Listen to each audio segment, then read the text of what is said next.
Eto na mga boss, kakapasok ko lang na balita. Grabe si PBBM, nag-warning na. Booking na si Libiste. Nagdeklara ng DDS. Malaking gulo to. Base sa impormasyong kumakalat ngayon sa social media, hindi dapat si BBM ang nagre-report sa pag-aresto kay Zaldico dahil akusado si BBM matapos sabihin ni Congressman Leandro Libisteng tinuro siyang mastermind ni Zaldico sa flood control. Nakikipagsabayan si Libiste sa paninira ni Harry Roque sa administrasyon. Matapos tawaging fake news daw si BBM, hindi totoong naaresto na niya si Zaldico. Nagbabala pa si Congressman Leandro Libisteng magkakagulo sa Kapitolyo. Higpitan daw nila ang security dahil balitang magkakarali doon at si Congressman Leandro Libiste ang pasimuno. Kaya ito, sabay-sabay nating panoorin kung paano si President Bongbong Marcos grabe nag-warning na. Booking na si Congressman Leandro Libiste. Nagdeklara na ang DDS. Malaking gulo to. Tara, panoorin natin to. Hi, Yusek. Can we have Palace's reaction to Batangas Representative Leandro Leviste's statement on Zaldico pa rin po na hindi raw po dapat si Presidente ang nagre-report dahil Zaldico accused the President of being involved in the anomaly. And I quote, paano paniniwalaan ang proseso kung ang akusado ang may kustodiya sa testigo? Kung ang akusado ang may... Kustodiya po. Sino po ang pinangangalanan niyang akusado? The President, I believe. Kailan po ba naging akusado ang Pangulo? Hindi po ba kayo dapat na nagtatanong sa kanya kung kailan ba naging akusado ang Pangulo?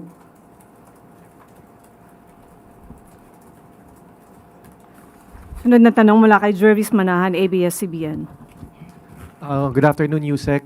Yesterday po, former presidential spokesperson Harry Roque issued a statement questioning the pronouncements of the President regarding Zaldico, saying na hindi naman daw totoo na naaresto o hindi nakadetain si Zaldico ngayon, but rather ay nagkaroon lang ng intervention with the Czech police. Ano po ang masasabi ng palasyo po? Ang Pangulo po ay nagsalita na. Si Secretary Vida ay nagsalita na rin. So bakit po ba natin paniniwalaan ang isang fake news peddler? Ma'am, follow-up lang po. May confirmation po ba tayo na may red notice ang Interpol kay Zaldico? Mas mabibigyan po yan ng katugunan ni SOJ Vida. Thank you, ma'am. Sunod na tanong mula kay Maricel Alili, TV5. Magandang hapon po, Yusek. Yusek, may we have more details about Zaldico? Saan po siya nakasakay nung mahuli siya ng Czech Republic? Sino yung sinasabing isang lalaki na kasama niya? Was it a random check? Unang-una po, ang binigyan po ng authority na magsalita patungkol po dyan ay si Secretary Vida. So lahat po ng patungkol sa issues ni Zaldico ay mas mabuti po nating itanong mismo kay Secretary Vida. But with all the disinformation circulating right now, may we know how come wala pa pong inilalabas na photos and videos of Zaldico? Kasi mayroon pong ibang country na involved. So maingat po ang gobyerno sa pagbibigay ng anumang anunsyo. Hayaan na lamang po natin na magtrabaho ang ating gobyerno at muli si Secretary Vida po ang maaaring sumagot sa iba pang mga katanungan. Last na lang, Yusek. Pero as we speak, ano po yung status ni Zaldico? Considered ba siya na arrested? Nakadetain po ba siya? Nasaan po siya ngayon? Ulitin ko lamang po, hindi po ako ang authority para magsalita patungkol po sa estado ni Zaldico. Mas mainam po na maitanong po ito kay Secretary Vida. Thank you, Yusek. Related question mula kay Ivan Mayrina, GMA News. Yusek, we were told that Secretary Vida was summoned to the palace earlier today. Would you be privy as to what instructions the President gave Secretary Vida? Hindi po tayo nakasama sa meeting nila. Ang napasama lamang po tayo ay ang patungkol sa uplift committee meeting. But what do you know about the President's instructions for the government agencies to work together to bring former Congressman Zaldico back to the Philippines? Muli, hindi po tayo privy sa anumang kanilang pag-uusap at meeting, pero in general po, ang Pangulo po ay nag-uutos kung ano ang nararapat at kung ano ang isinasaad ng batas. Okay, sunod na tanong mula kay Rafi Ayeng. Ma'am, in connection dun sa kay Harry Roque naman po, you called him fake news peddler. Ano po ang, As always. Ano po ang balak ng palasyo since tinatarget nyo yung mga nagkakalat ng mga fake news na kasuhan?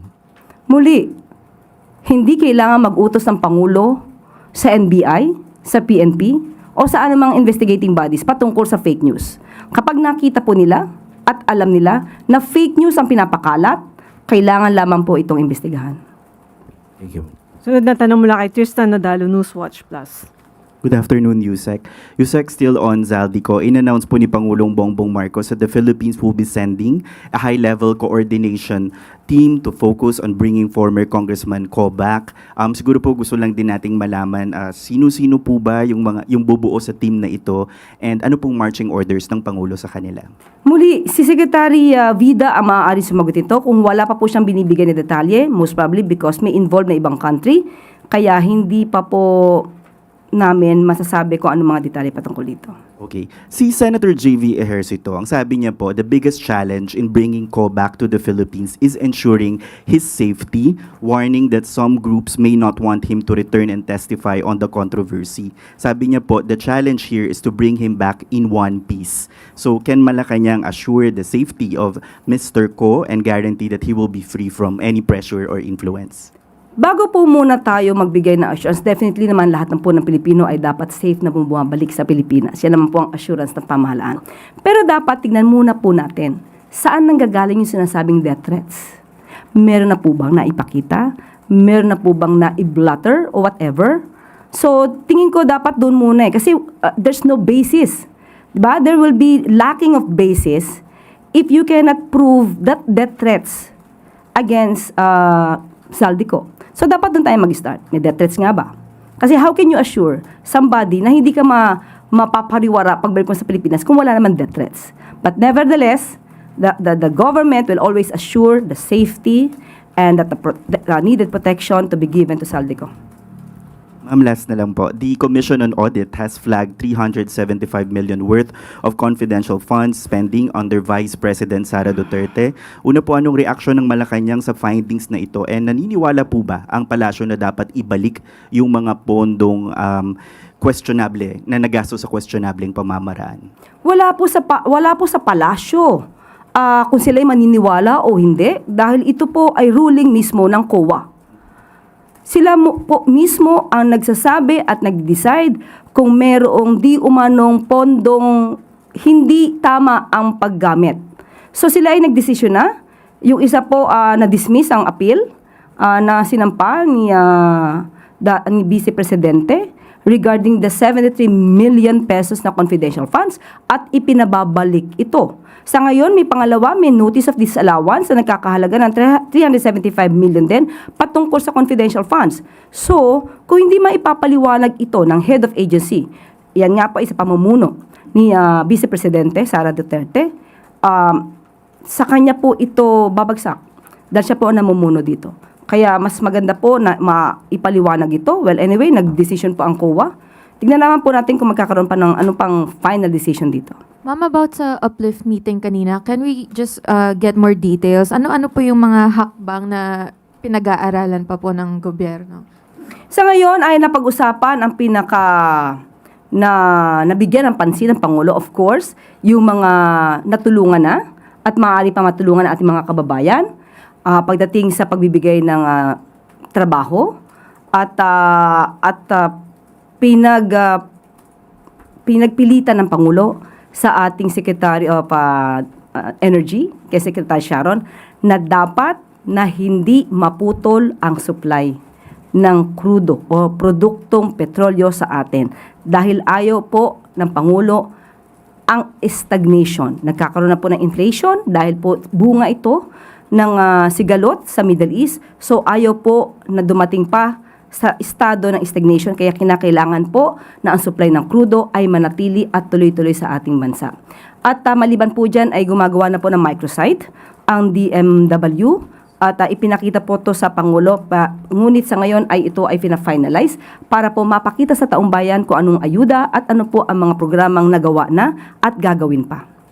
Kailan po ila-launch yung microsite ng DMW? Most probably by next week at iimbitahin po natin mismo ang pamunuan dito ng DMW kapag po natapos na po ito para maipakita sa taong bayan kung paano ito mag-work. Hindi nyo po nabanggit yung excise taxes sa diesel and gas. Hindi po napag-usapan kanina. And bakit hindi napag-usapan first of all? And second po, mas bumababa po ba yung chance na bawasan alisin ang excise tax dahil sa rollback ng mga presyong petrolyo? Hindi po, again, hindi po siya napag-usapan kanina. Dahil po... Hindi po siya napag-usapan kanina. Okay, ma'am. On other matters, ma'am, yung sa Fitch Ratings revised the Philippines' outlook to negative from stable, citing exposure to the global energy shock and the recent graft scandal. May we just get the palace's reaction, ma'am? Yes, opo, tinanong din po natin dito mismo ang DOF patungkol po dito at ito po ang sinasabi ng Department of Finance. Ang Fitch itself po ay sinasabi na ang negative outlook, it does not mean a downgrade is imminent. And babanggit ko na po, and I quote, Fitch also explicitly highlighted the government's decisive and proactive response to global challenges, particularly the energy shock. Measures such as expanding the policy toolkit and implementing fuel-saving strategies demonstrate agile and responsible economic management, which continues to strengthen market confidence. Aside from that, the Philippines continues to enjoy strong access to global capital markets, supported by a diversified investor base and sustained demand for its Republic of the Philippines issuances. These are clear indicators of investors' trust in the country's long-term trajectory. So yan po ang binanggit po ng DOF sa atin. Thank you po. Okay, ma'am. On other matters po, may mga kababayan po tayong nakadetini ngayon. May isa po na nakadetini sa Kingdom of Saudi Arabia na yung isa pong na ang anak niya po ay sumulat pa kay First Lady Lisa Marcos na humihingi siya ng tulong. At ngayon naman po ay meron din tayong 3 seafarers. Originally 8 sila at yung 5 ay napalaya. Magkakasama sila sa isang barko dahil nahulihan ng cocaine ang kanilang barkong pinagsisilbihan. Ngunit yung 3 po ay naiwan sa Algeria. So ano po ang balak ng palasyo sa ating mga kababayang nakakulong sa ibang bansa at makakalaya po kaya sila sa panahon ng termo ni Pangulong Marcos? Na-i-message ko po mismo sa Secretary Hans Kakdak patungkol po dyan at kasalukuyan po ay nasa Saudi Arabia siya at malamang po ay mamomonitor po niya yung sinasabi niyo tungkol sa Saudi Arabia na kaso. Pero patungkol po dun sa 3 seafarers, nakikipag-ugnayan na rin po si Secretary Hans Kakdak sa DFA at nakausap na po niya ang pamilya ng 3 seafarers. Sunod na tanong mula kay Harley Balbuena, ABC. Good afternoon, Yusek. Yusek, some PUB drivers are complaining of hassles and inconvenience in claiming their cash assistance, such as long lines, missing names, and the beneficiaries list. And over the weekend, a motorcycle taxi rider died while lining up to claim his cash aid. So will the President order an easier or a more convenient way of distributing the cash aid? Yan naman po ang gusto ng Pangulo. Mabigay lahat ang kumbinyente sa ating mga kababayan, lalong-lalo na kapag po sila ay tumatanggap ng ayuda. Ang sabi po ng DSWD ay kasalukuyan ngayon ay pinapagawa nila at inaayos na po ang digital systems na mag-a-adapt ng electronic wallet for cash aid distribution. Pending po ito for the accreditation process. Ang pakiusap lamang po natin, para po dun sa mga driver na pumipila, itanong niyo po muna kung kayo ay miyembro dito sa TNVS. Nagkakaproblema po kasi dahil may mga TNVS na ang binigay lang po na record or mga pangalan ng kanilang mga driver. Wait lang mga boss, kung nakaabot na kayo sa part ng video na to, baka gusto nyo munang mag-subscribe sa bago nating YouTube channel. Doon na kasi tayo mag-upload ng mga reaction videos. Nakapin sa comment section ang link. I-click nyo lang para makapag-subscribe. Pag nakapag-subscribe na kayo, i-comment nyo lang ang location nyo para ma-shoutout ko kayo. Tara, tuloy na natin to. First, let's say po ay 10,000 drivers. Yun lamang ang pinarehistro, yun lamang po ang kinikilala. Pero pagdating po sa pilahan, sasabihin nila na miyembro sila ng TNVS. So, kung meron pong nagiging kasalanan dito dahil hindi naman po basta magbibigay ng ayuda sa isang driver na hindi po naman rehistrado, kailangan nyo pong tapikin. Yung mga driver po, hindi nyo po ito kasalanan. Tapikin nyo po mismo yung namumuno sa inyong TNVS dahil baka sila mismo ang nanloloko sa gobyerno para makaiwas sa pagbabayad ng tamang buwis. So kayo po mismo ang makipag-ugnayan sa TNVS na may hawak sa inyo. Alamin nyo kung nirehistro po kayo. Para po, kapag nakarehistro po kayo at legal po yan, hindi po kayo magkakaproblema sa pila. Yun lamang po. Kasi mukhang sa gobyerno pa na isisisi ang kakulangan at yung ibang pandaraya ng TNVS. Okay.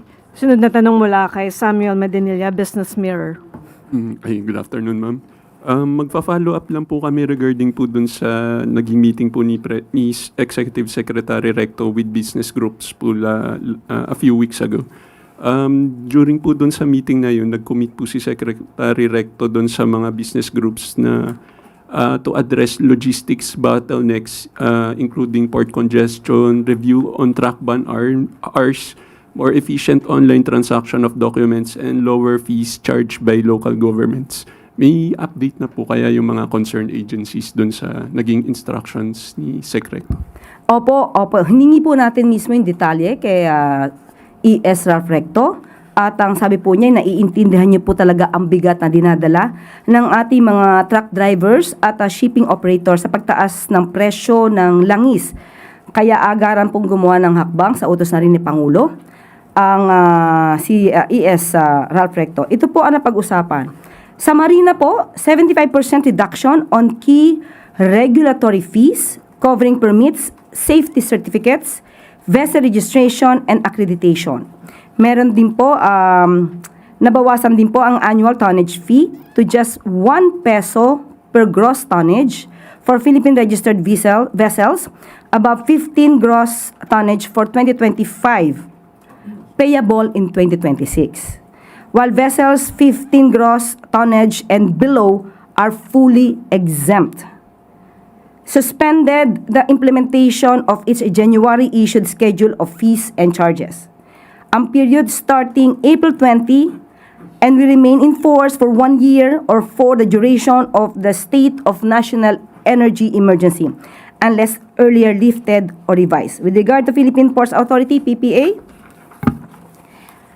it slashed the roll-on, roll-off RoRo terminal fees for vehicles transporting agricultural goods to just 1 peso. This is drastic cut from the current charges ranging from 258 to 516, depending on the vehicle type. Period, effective April 10 to 2026, in place for 6 months, and may be extended or adjusted depending on the fuel prices and its impact on operations. DA and DOTR. Tollway operators have waived toll fees for Department of Agriculture accredited cargo trucks. The DA expects to generate over 100 million pesos in savings for haulers as a result of the measure. Period. For 1 month starting April 20, 2026. MMDA and LGUs. Exempted from the truck ban are vehicles transporting essential and perishable goods as well as oil tankers which may operate at any time. Yun po. So far, ang maibibigay sa ating measures para po gumaan ang daladalahin ng mga truck drivers natin at mga shipping operators. On another matter, ma'am, napag-usapan po rin po ba dun sa uplift meeting kanina kung may possible na call si Pangulo for a special session po sa Congress to discuss yung Bayanihan 3? Wala pong napag-usapan kanina. Tapos, last na lang po. Yung may request na po na, pending request yung DOTR for additional 5 billion pesos to extend po yung service contracting program. Tapos recently yung OWA at DMW nagre-request rin po ng additional funding for their repatriation efforts. May discussion na po ba dun sa uplift committee kanina kung magre-request ng ang executive department sa Congress for a supplemental budget? Wala po rin ako nadinig kanina patungkol po dyan. Pero ibibigyan ko po kayo ng update if ever mapag-uusapan po yan. Thank you po. Wala nang tanong mula sa MPC, pero may mga tanong mula sa regional media. Additional questions po from Northern Mindanao at Eastern Visayas Press through the Philippine Information Agency. Unang tanong mula kay Menzi Montes ng IFM Cagayan de Oro City. Ano po ang reaksyon ng palasyo patungkol sa isang resolusyon ng Regional Development Council Northern Mindanao para sa DOE na bumili ng fuel sa Malaysia para matugunan ang fuel crisis sa bansa dahil sa patuloy na tensyon sa Middle East? Una-una po, sinabi po ni Secretary Sharon Garin na there is no supply shortage. Okay? So, walang oil supply shortage. Dahil yun nga po ang gusto ng Pangulo, magtuloy-tuloy ang supply ng produktong petrolyo sa ating bansa. So, sagot po dyan, the Philippine National Oil Company, according to Secretary Sharon Garin, is buying fuel as reserve or buffer. PNOC will evaluate. But currently, PNOC is buying for the whole country that includes all regions, including Northern Mindanao. Katulad po ng sinabi ng Pangulo, lahat po ng suggestion ay dapat na mapag-aralan at kung makakabuti sa ating bansa, ay maaari pong gawin. Pangalawang tanong mula kay Michael Navarro ng Mindanao News Express. Bakit nakatuon ang pamahalaan sa impeachment ni Inday Sara at hindi sa billions na pondo sa flood control project? Nasaan ang mga resulta ng investigasyon gayong si PBBM ang nagpasimulang magpahayag nito? Kung malalaman po niya at medyo updated po sana sila sa ating mga inuulat dito, nakita po nila kung paano kumikilos ngayon ang Ombudsman, Office of the Ombudsman, pati po ang DOJ. Patuloy po na nagkakaroon ng paghihiring, patuloy po ang pagkakaroon ng preliminary investigations. So, patungkol po ito sa mga maanumalyang flood control project. So, tuloy-tuloy po ang pag-iimbestiga dito. Ang patungkol po doon sa bakit tinututukan ng pamahalaan, hindi po ang palasyo, hindi po ang Pangulo ang tumututok sa impeachment proceedings laban dito kay Vice Presidente. Ito po ay trabaho ng Kongreso. At ang Kongreso po, sila po ang may authority na duminig kung meron mang issue tungkol sa mga impeachable offense na nagawa di umano ng isang impeachable officer. So, hindi po ibig sabihin na merong tayong issue about flood control projects ay iiwanan na yung mga ibang anomalya. Kasi ang ibig sabihin yan, pag ganyan palagi, so ang ibig ba na lahat na rin ng kaso sa korte ay wag nang dinggin at tumutok na lamang sa flood control projects. Hindi po yata ganun dapat.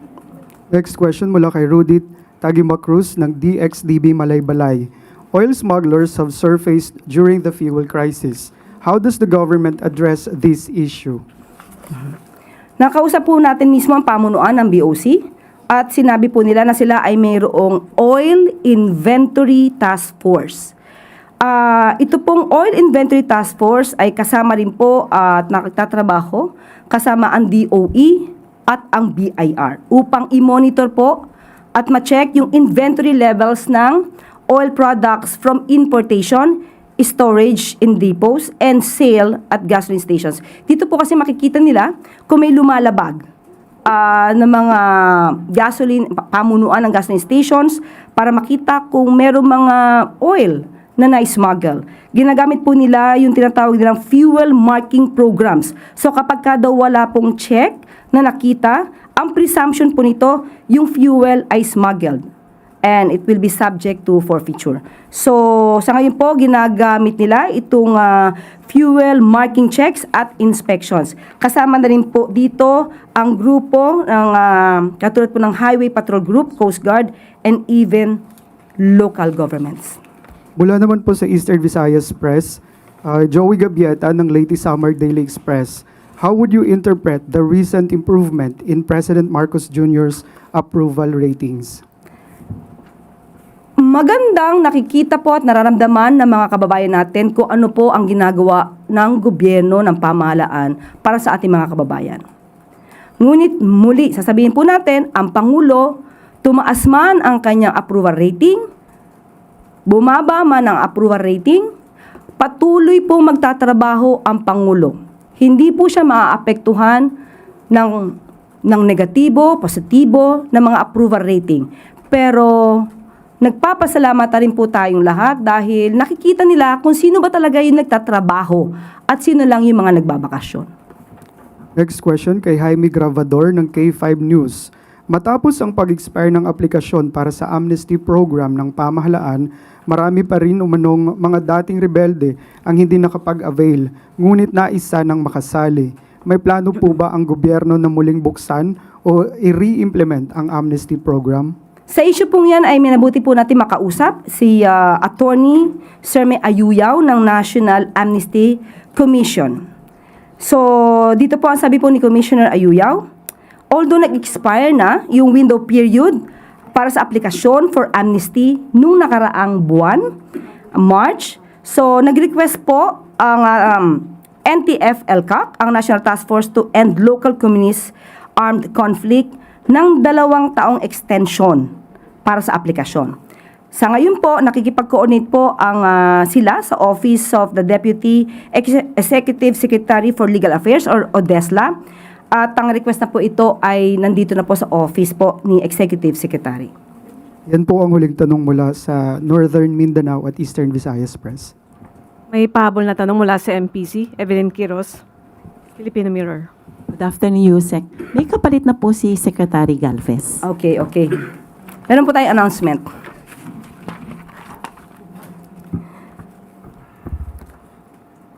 This will be our statement, and I quote, President Ferdinand R. Marcos Jr. has appointed former Interior and Local Government Secretary Mel Senen Sarmiento as the new Presidential Advisor on Peace, Reconciliation, and Unity, succeeding retired General Carlito G. Galvez Jr., who has stepped down after years of dedicated service to the country's peace agenda. The President extends his deepest gratitude to General Galvez for his steadfast leadership of OPAPRU, particularly in advancing the implementation of signed peace agreements and sustaining the gains of the Bangsamoro transition. His contributions, first as a soldier and later as a peace negotiator and advisor, reflect a lifetime of service to the Republic, and the nation owes him a profound debt. Secretary Sarmiento's appointment marks a natural progression of the country's peace work, with security and normalization milestones largely in place. The process now enters a phase that calls for civilian leadership, centered on reconciliation, local governance, and socio-economic reintegration. This is especially vital in the Bangsamoro as it moves toward its first parliamentary elections and the full realization of the comprehensive agreement. And Secretary Sarmiento's background in local government and public administration equips him well for the task. The administration reaffirms its abiding commitment to a just and lasting peace and calls on all peace partners, stakeholders, and communities to stand with Secretary Sarmiento as he takes up his vital work. End of quote. Thank you. Ngayon, ikaw bilang Pilipino, ano ang masasabi mo at reaksyon sa balitang ito? Mag-iwan ka ng komento mo sa ibaba at atin pong babasahin isa-isa.